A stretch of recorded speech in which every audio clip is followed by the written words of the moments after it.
sending that out later on. But we're going to go ahead and get started. So welcome. Thank you so much for joining us today. My name is Austin Farmer. I'm a National Project Director here at the Retail Coach. And I've got Charles Parker, our Director of Retail Strategy, here with me. Hey, Charles. Morning, Austin. Excited to be talking about some downtown this morning, and thanks for everybody logging on and hear us talk about what we're seeing across downtowns across the country. Yeah, absolutely.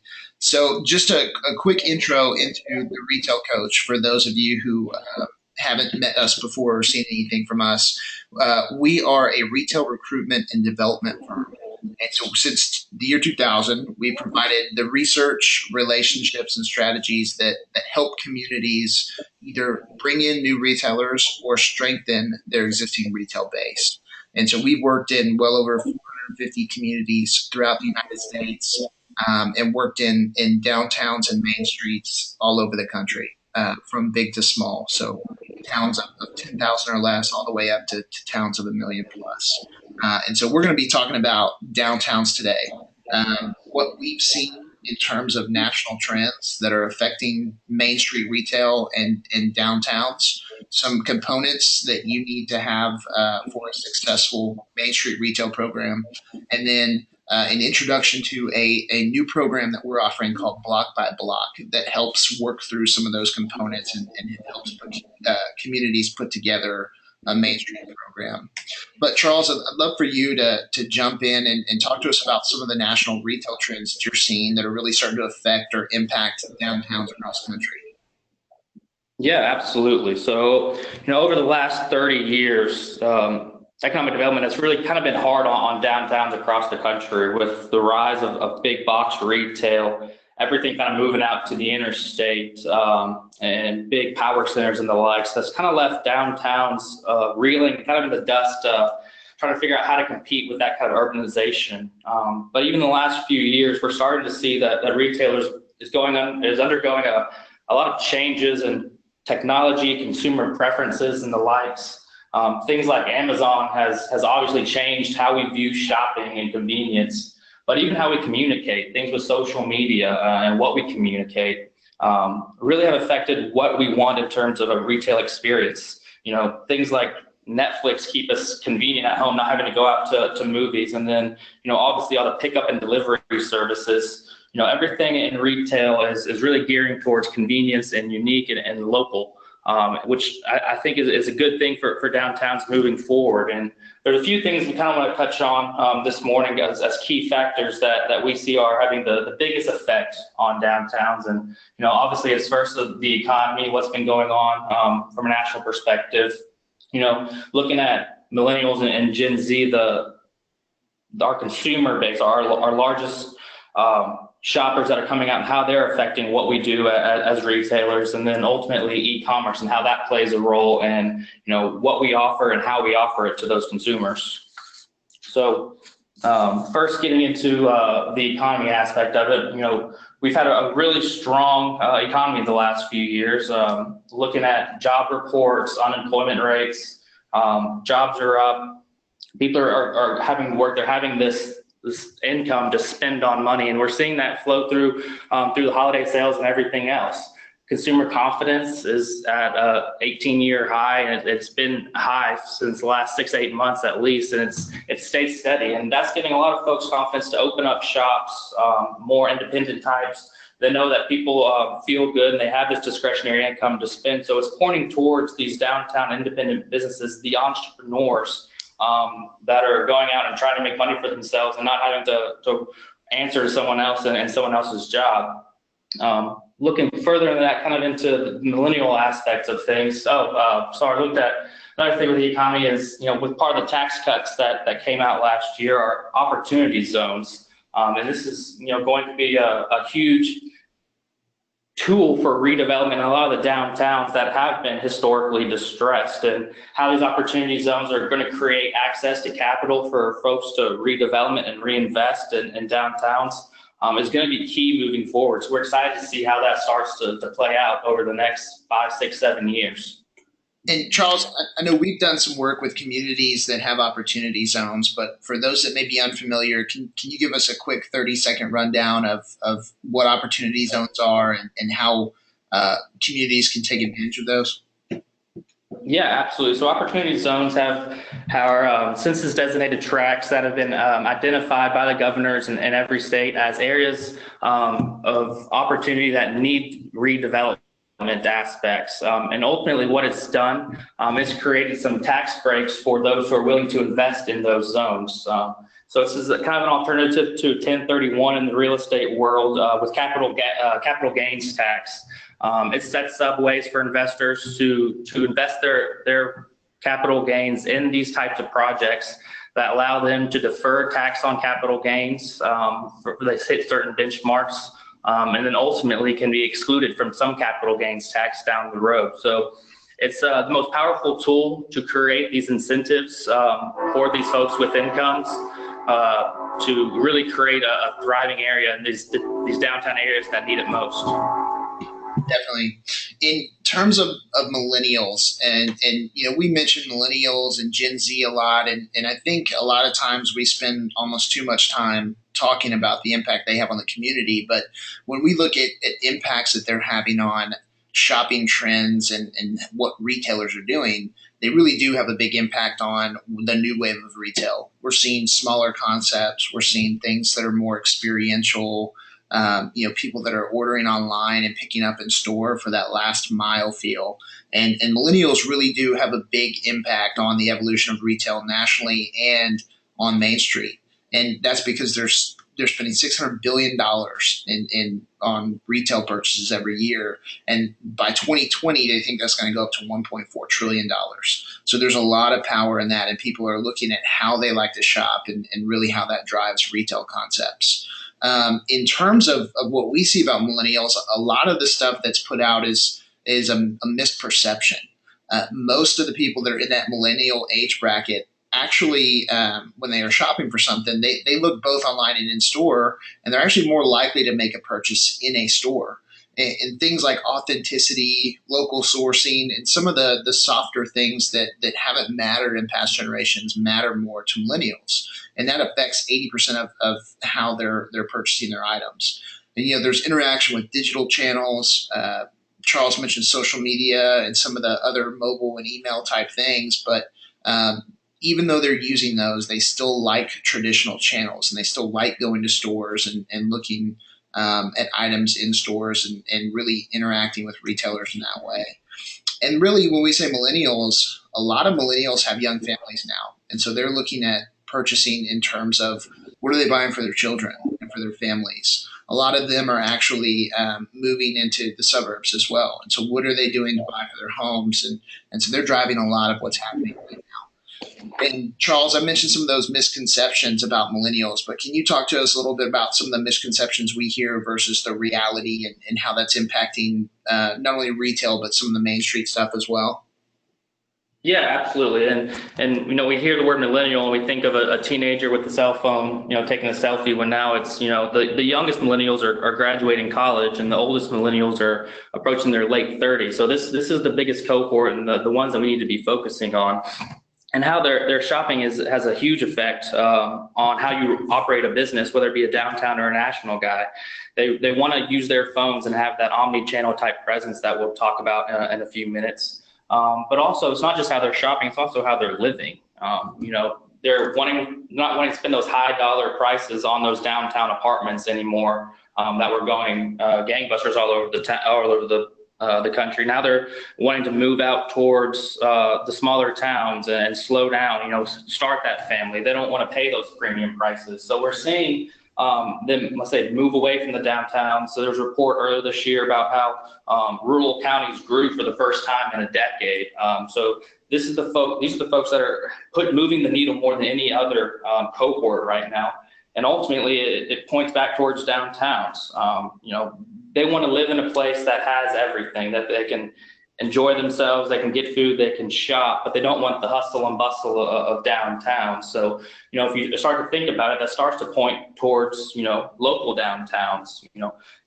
From an economic development standpoint, we see all these lifestyle centers that we're building across the country. And if you take a closer look at them, a lot of them look like our old downtowns. They have street signs, they have residential over the top. A lot of them are strictly walkable.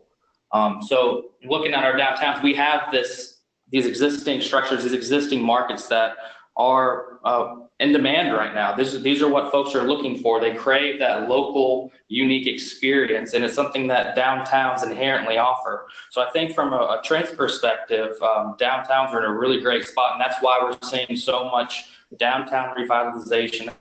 That's why so many folks are talking about downtowns again. And Charles, I think one of the things, we always talk about community development precedes economic development. And certainly people want to locate in communities that have everything. And that includes a vibrant downtown. But, as we start to see people move away from some of these urban centers where they traditionally have kind of aggregated, you see other opportunities for things in downtown that kind of play into what we recommend with experiential retail. People want a place where they can go and work and hang out, and really what we call the third place. So that third place being kind of your neighborhood bar or coffee shop where it's not home and it's not work. It's kind of the third place where you can go to hang out or work or do things. So there's a lot of opportunity in communities that don't have those type of places to really start looking at how they can bring that in and kind of include that in their community and certainly in their downtown. So, Charles, can you outline some of the components of a successful Main Street retail program for us? What do people need to make sure that they have in their Main Street programs that's going to help them either strengthen their existing retail or help build new retail opportunities? Yeah, and the main thing with downtown independent retail is it's all about education, information, and communication. Independent retail is so much different than the national guys when it comes to economic development.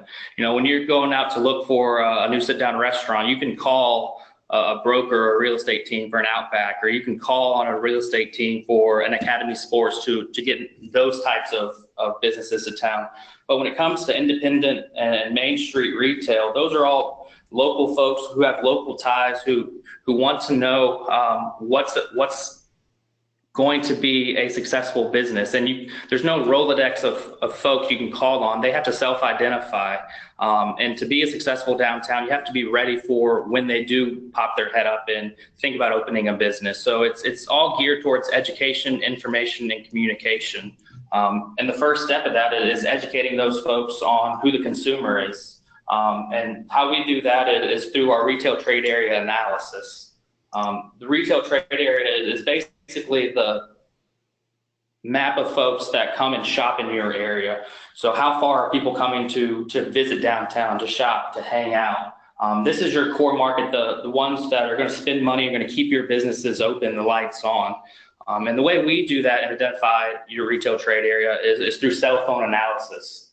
So what we can do, we can go in and really trace the cell phones of the folks that come in to the downtown. So this is a case study we've done in Camden, South Carolina, where I just hosted some downtown workshops just last week. And we were able to trace that folks that spent time in downtown, we can trace their cell phones back between the hours of 10 p.m. and 6 a.m. where they're likely to be at home. And this map shows their home locations of folks who are in town. And we can see that people were driving as far as an hour and a half to 2 hours to spend time in downtown Camden. We can flip it over to a heat map and it can start to show you the real shape and what the trade area might look like. This was 3 visits to the downtown. We also look at multiple iterations, whether it be more visits per year or anything like that, to really get an understanding of how our market works, how far people are coming from.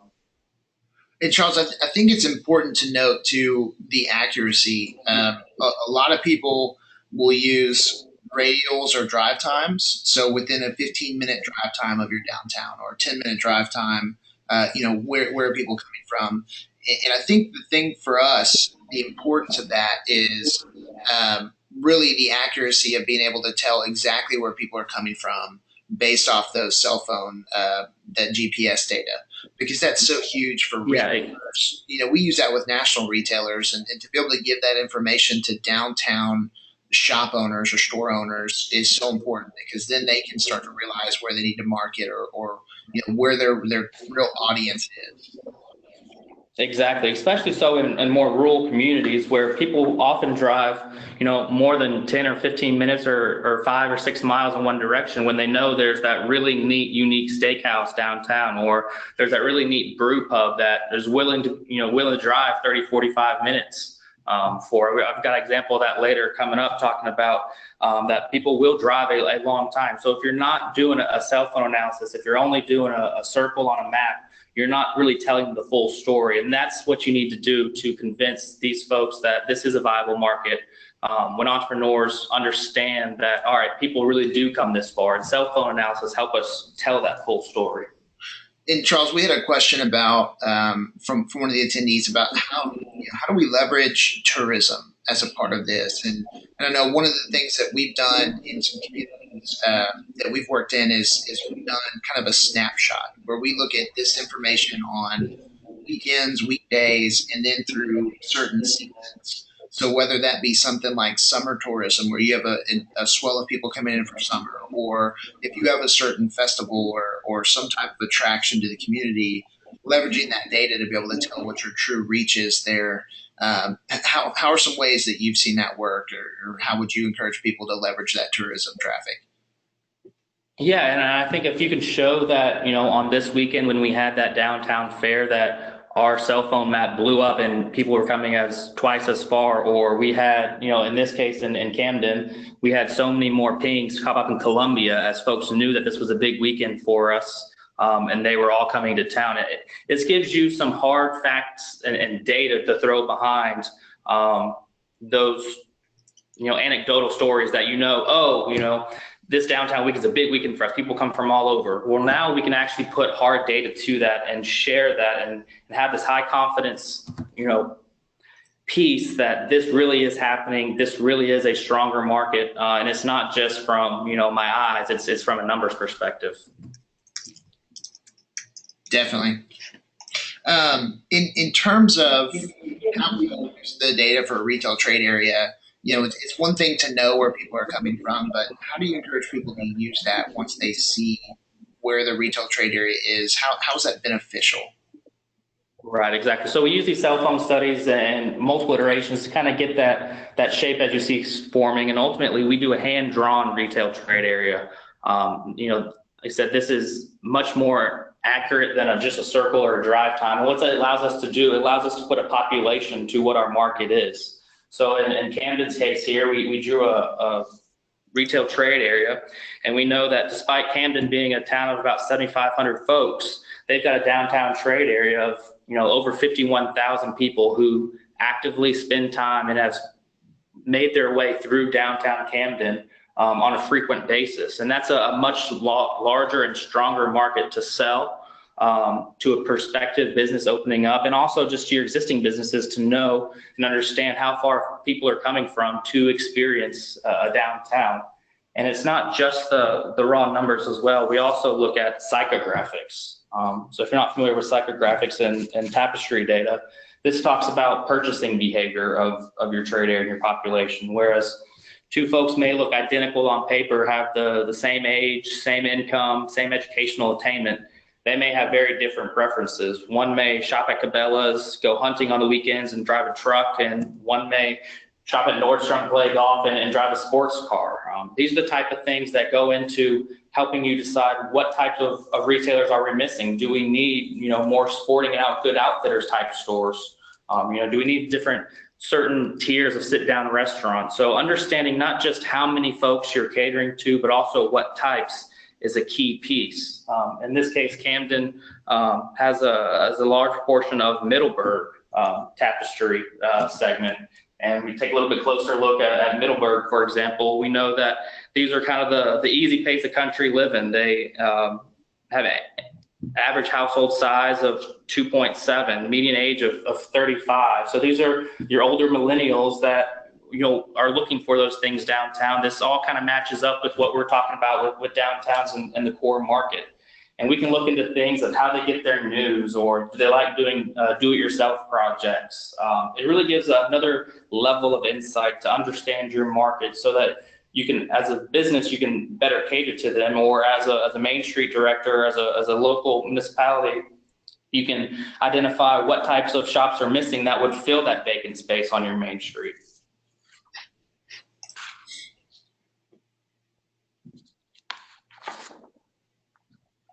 So, Charles, once you have the retail trade area, it's important to identify opportunity. So, help us understand how we take that retail trade area and then turn that into data that can help drive the focus for downtown development or redevelopment. So it is nice to know, have that talking point that, Camden's a town of 7,500, but, they have 52,000 people coming through town, but that doesn't really get it down to the level of, all right, so what does that help me with? And that's when we get into kind of our opportunity analysis. And what this allows us to do is allows us to pinpoint what sectors, those 52,000 people are going to be spending their money. It lets us look at, there's a large opportunity, and maybe a local grocery store, local market would do well because there's $94 million to be had in that opportunity. Or maybe there's a local hardware store that needs to expand their offerings. It could capitalize on some of that potential. This is really the nitty gritty that determines, what types of stores are missing from our downtown area. It's a key piece when looking to build that overall community of downtown where everyone is helping each other and complementing one another. We look at these leakage analysis and this opportunity analysis to determine what are some of the main pieces that, if someone does want to open up a business, what they might want to focus on.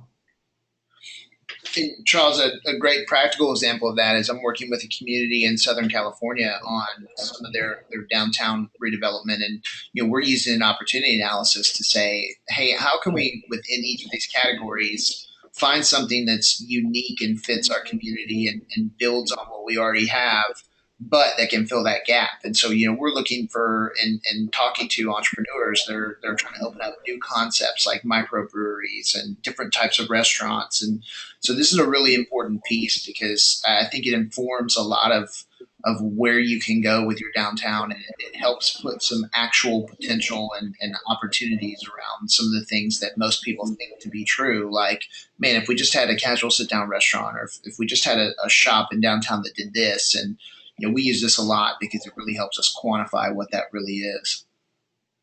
Exactly. And, getting into the next piece of the education piece, the best way to recruit more retail to your downtown is to have existing businesses that are successful, where an entrepreneur comes up and sees that there are 3 or 4 businesses really making money. That puts a light bulb in their head that, hey, I can do this same thing. So another piece of our downtown component is educating existing businesses on how to interact with their consumers. And the biggest thing is, especially with millennials, we've already talked about, is being multi-channel and being across websites, Facebook, email, not just having that physical store, but having that online presence as well. I brought up millennials, and this is an interesting chart that, almost 90% of millennials use a digital wallet in some form or capacity. They use their phone and pay via their cell phone. So if you don't have that type of capacity, that's something that we maybe look into that make it just a little bit more convenient. That can maybe push those folks to come to your store instead of going to the interstate and going to a more national brand. Being that visible online, first thing a lot of people do when they come to a new town, especially when they're looking for a unique place that they can take a selfie in and rub it on their friends' faces, that they're at this really cool bar, this really cool bakery. They look online, they look at Yelp or Travel Advisor. And if you don't have an account there, you're not going to be found. They're going to go to the ice cream store down the street that has that account. So these are just some things that we need to make sure that existing businesses are doing, and these are the things that we address as part of our downtown program, as part of our education process. As far as website goes, it doesn't have to be a big, expensive, interactive website. It can really be a very simple page that, this is an example of a shoe store up in Ohio that it's very simple. You've got your prices right there, contact information, and that's about it. You can click here for a prepaid label, and it's one page, but it makes them visible. It makes them searchable, and that's the key part to having an online presence. Another example is getting on social media. This example of a few social media posts from one of our local coffee shops here in Mississippi, and folks love to go and drink coffee and talk about Strange Brew because the owner has a personality. He's always posting funny signs, and he's interacting, and he's talking to these people on a daily basis, and it creates that bond that people want to go and support him because they feel like they know him. And so just getting on social media, it's a free way that businesses can get that earned business. Kind of another thing that we touch on in some of our educational workshops are things like store hours. If you're only open from 10 a.m. to 5 p.m., like a vast majority of downtown stores are, you're catering to the unemployed, especially if you're in those markets outside of more major metropolitan areas where people are commuting to their jobs and not getting back till 5:30 to 6 at night. If you're only open until 5 o'clock, you're missing out on that. And I know there was a study done that 70% of retail sales occur between the hours of 4 p.m. and 9 p.m. So if you're not open at least one night, maybe it's one night a week, one night a month, to do something like that, you're missing out on those sales. And this doesn't have to be a one store thing either. This is where we talk about from a kind of community effort where you get 3 or 4 stores that, all right, on one Thursday a month, we're all going to stay open late and we're going to have a downtown opening where people know that our downtown's open every other Thursday. We're going to have a wind down Wednesday where people can sit and shop and do these type of things. So it doesn't have to be a complete change of way of life. It doesn't have to change. You can't be home with your kids at night. Maybe it's just one night a week or one night a month where you can do these things to be more successful as a business. And it's just one of the major things that we talked about with millennials is the experience aspect of it. And this is an example that has really taken that to the next level. This is a store here in Tupelo. They've got hiking equipment, running equipment, but they also have a climbing wall inside. So you can go in and climb a rock wall and have that as something to do. It's not just you're going there just to buy something. You can go hang out for a little bit. And that's what's driving a lot of the successful stores in independent retail, finding that way to interact and create that social aspect. That's the social piece that drives downtowns, the brew pubs, everything else. With all the social media we're going on, we're not getting a lot of social interactions anymore, and this is how we're kind of filling that need. And it's coming in from the national guys as well. Pet Supplies Plus is putting in common areas where you can have a puppy party with your dog, and their dog friends can come out and celebrate your dog turning 6 and hang out in the store for a little while. Duluth Trading Company is putting in coffee bars. You can go in and have a coffee and hang out and talk about these Duluth brands. I know Joanne Fabrics is also doing some collaborative areas. We can go in and basically start your do-it-yourself project in store and get some help on that. And then, from the national perspective, it's trickling down into more of the regional things. I mentioned earlier that there's a place in South Carolina, the Wine Gallery in Woodruff, South Carolina, town of 4,500, and they have a high-end wine bar, and people really do drive over an hour to come and hang out at this high-end wine bar in downtown Woodruff. It's a really neat aspect where a local entrepreneur took a chance, realized that there wasn't any other thing filling that need, and it's been a very successful wine bar. Food trucks are another example of driving that experience where you create this common area where people come and hang out. Musicians play music, there's games, and it's a community experience. Parsons Alley in Duluth, Georgia is a really cool P3 project that the city has done to create this common area where people want to be together. And that's what's going to generate foot traffic. That's what's going to ultimately let downtowns be more successful, let their businesses create more revenue, is the foot traffic that comes with these type of experiences. And then kind of lastly, the last kind of example we had was here in downtown Tupelo. We've got Food Truck Friday every week downtown and Main Street, about 3 blocks from our office, that our whole office goes out and knows we can get some awesome local food. And it creates this overall experience that we know that downtown's going to be thriving. It's going to be something to do. Throughout the summer, Tupelo has concerts one Thursday a month where local bands are playing music and everyone congregates downtown.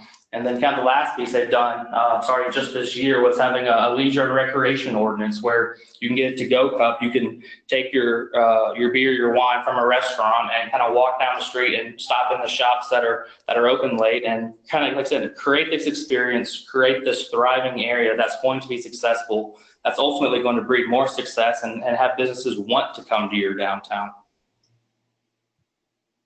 I think another thing, Charles, is the need to be creative. Spending, from what we found, spending is directly related to the shopping experience. And so we're seeing a lot of success from people that are taking kind of creative approaches to things. And, we've seen an example of that being Farmhouse, where it's kind of a twist on an old concept where they're offering some authentic experiences as well as some goods. So they're doing painting classes, children's parties, they're doing framing where you can come and do stuff in person. And they're really tying together a lot of those opportunity areas that we talked about. They saying, hey, there's an opportunity for people to come over and do things beyond just shop, right? They want to paint. We know that people need to have children's parties. How can we fill that need too? And so really being creative in how you tie those together and creating a unique experience for people. And then another one, I know this is a local example for y'all, Charles, but encouraging stores to fill those community needs. And for downtown retailers and then for shop owners, it's so important that when people stop by, you've got to sell something. And Charles, I know Reed's does a great job of that. Basically, if you go in, they have so many cool things. You're essentially going to end up buying something. But Yeah. that's something that I think is really important that a lot of people overlook.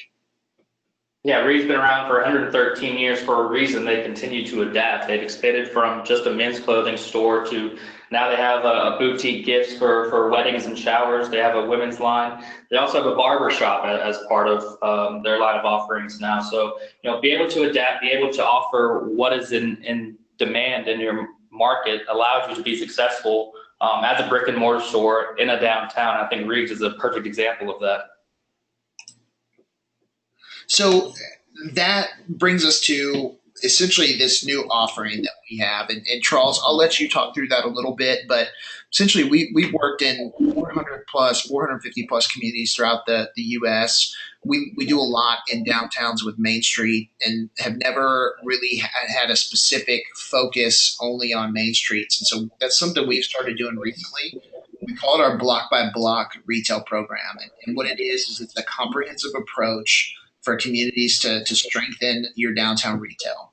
And really in two ways, by helping empower existing business owners through data that national retailers and big developers have, and also in looking at new retail opportunities. And so Charles, I'll let you talk about that real quick, and then we'll go into some Q&A and answer some questions y'all have. But Charles, talk to us a little bit about that block by block program. What does that look like in terms of deliverables and how we help communities with that? Right. So as you mentioned, this is kind of a culmination of what we've seen working with, nearly 500 communities over the last 18 years that, the downtown piece needs to have some kind of foundation to set up for recruiting and developing their retail district. And this is kind of what gone into what we've decided kind of fits into our block by block piece. And, as part of that education, information, and communication package, you've got to have your downtown market analysis. You have to know who your consumers are, where they're coming from, what they're looking to spend money on. But you also need to have, a list of available sites, a running tab of, we've got these 3 or 4 sites that are available for lease and what the contact information is. But also, what access to available resources? Who's the Main Street director? Who's working on economic development for the city? What about small business, the SBA, or local incentives, or even things from a national perspective like opportunity zones and how that plays a role in opening up business. So our goal here is, ultimately to create a marketing piece for downtown stakeholders, that whenever that entrepreneur pops their head up and thinks about opening up a business, they have all the information they need, all the contact information they need to be successful. From a municipal standpoint, unfortunately, that entrepreneur doesn't typically come directly to the city. The city's typically the last person to know that someone's interested in opening up a business when they apply for a business license. So if we can get a kind of community effort, working with downtown stakeholders, whether it be property owners, business owners. They all know that this information is available, so that whenever that person does call that property owner asking about a lease rate, they have a response like, hey, if you're interested in opening up a business, I've got this really great market analysis that can help you make sure you're making the right decisions and positioning yourself to be successful. As part of this process, we also do retail workshops where we come in and educate, talk a lot about the things we touched on here today to make sure that everyone is pulling in the right direction and that our downtowns can continue to thrive. So I know we're really excited about this piece moving forward. And Charles, we had a question from somebody that we're interested in retail recruitment for our community, but would love to have a downtown focus as well. Is this something we can do together with our typical approach to retail recruitment? I think the answer is yeah, but do you want to speak into that? Yeah, absolutely. And, this is kind of becoming more and more part of our overall services. Like I mentioned, I was in Camden just last week doing some downtown workshops where we are doing full-on retail recruitment. Downtown revitalization and growth coincides very well with overall development of a community. I think you need to have both, where there is a place for the national brands, for those type of brands that you recognize. But you also need to have a strong downtown core, and both of those help work on the workforce and other parts of economic development. So it all works together, and I think they're all very, very complementary. Another question, and I'm sorry, give me just a sec here. I'm gonna put mine and Charles's contact info up on the screen. If you have other questions or you want to follow up, it's got our email addresses and cell phone numbers on there. But Charles, the second question we got was we recently got grant money through a brownfield grant. Is that something that we could use to work with y'all on downtown? Is that something we've done before? Do we work with special grants and I know brownfield type stuff? Have you seen that, Charles? Is that something we're willing to do? Yeah, so we've actually worked directly under a Brownfields grant. Part of the Brownfields grant comes with a social or a community engagement piece that fits nicely with what we're talking about here today, and it fulfills that. So we have worked through those type of grants. We've got creative with all types of local grants from the state perspective to the federal. So if that's something that is interest, or that you have access to a grant, please give us a call and see what we can do to work with it to make sure that you can take that money and push it as far as you can get it and get the most out of it. So Charles, a couple other questions. What are some recommendations you have to market city events, and how do we find the best outlets to market what's going on in the community?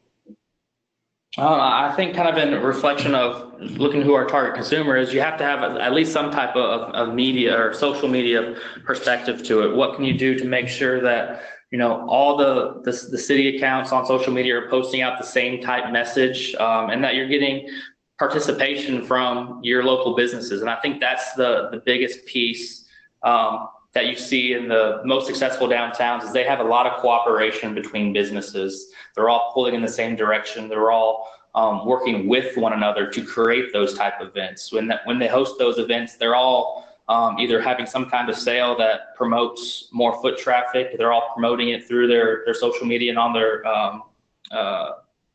in their storefronts themselves.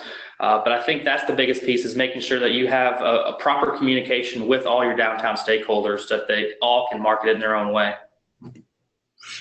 We've had a couple of questions come in. If you joined us a little bit later, we're recording this webinar, and so we'll follow up with the recording as well as the slides. So I know there's some infographics in here that people wanted to share and just make sure they can pass this on. So we'll follow up after this with the recording and the slides as well. Charles, we got another question, and then I think we'll cut it off here for the sake of time. And if you have any other questions, please feel free to reach out to either Charles or myself directly. But Charles, the question was, we're new to downtown development, redevelopment. We just put together a Main Street program. We're trying to figure this out. Where should we start if we've never done anything? Yeah, and I think the first part of that is on the education piece. If you're trying to grow your downtown and convince local entrepreneurs to put up their hard-earned money to open a business. You need to inform them and equip them with the right data to make those decisions, so they have confidence to open up those shops and do those things. So I think the first place I would start is doing some kind of market analysis to determine, what's the strength of our market and where are our weaknesses that, we can use to help market that to folks who want to come in and help fill some of those gaps we have. Great. And I think the encouragement that we have is just don't feel like you have to do everything at once. Start small. Sometimes it seems really overwhelming, but some of the best things you can do is just start small. Start with getting a firm grasp of kind of who the audience is, kind of go through that process of understanding who's coming to the community, who's shopping downtown, try to get some of that data, and then just try to slowly build on top of that. Do whatever you can to open up those lines of communication. Sit down, and start to know your business owners and see what they're willing to do on the front end to start helping create that environment of participation and to do the first steps to really open things up and get communication going. Yeah, we had a conversation with someone that was pretty similar the other day, and we always say that economic development is a process, not an event, and so it's something that takes time, and it's not something that's going to happen overnight. I think we're going to get to one more question, and then we'll go ahead and cut it for today for time. But Charles, last question: how do you integrate historic charm and a modern millennial preference in a small downtown? I think making folks aware of it, because the charm of it is one of the big things that millennials are looking for. It's inherent to kind of what the trend is and their desires. They love to post selfies in front of a clock tower and talk about how they're in this really cool place and check in on Facebook and social media. And if you have that social charm, make sure that you're doing everything you can to market it. Make sure it's part of your branding if you have a unique building or something like that. But make sure they're not vacant either. Make sure you're doing things that if you have an old building that was a key of your downtown old bank or something, look into incentives from a national perspective, or look for help that you can find an interested party who wants to bring that building back to life and make that a key part of your downtown. Play up the charm as much as possible, because I think ultimately that's what folks are looking for. They want that unique destination. Great. Well, thanks so much for everyone for attending today. Like I mentioned, we'll be following up with recording and slides from the presentation today. Please reach out if you have any questions or if there's anything that we can do for you.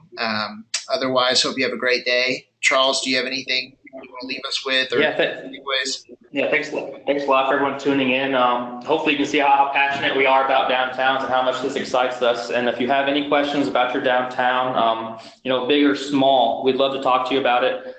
Just to spitball ideas, if nothing else. So please reach out. We'd love to talk to you. And thanks again for tuning in this morning. All right. Thanks, everybody.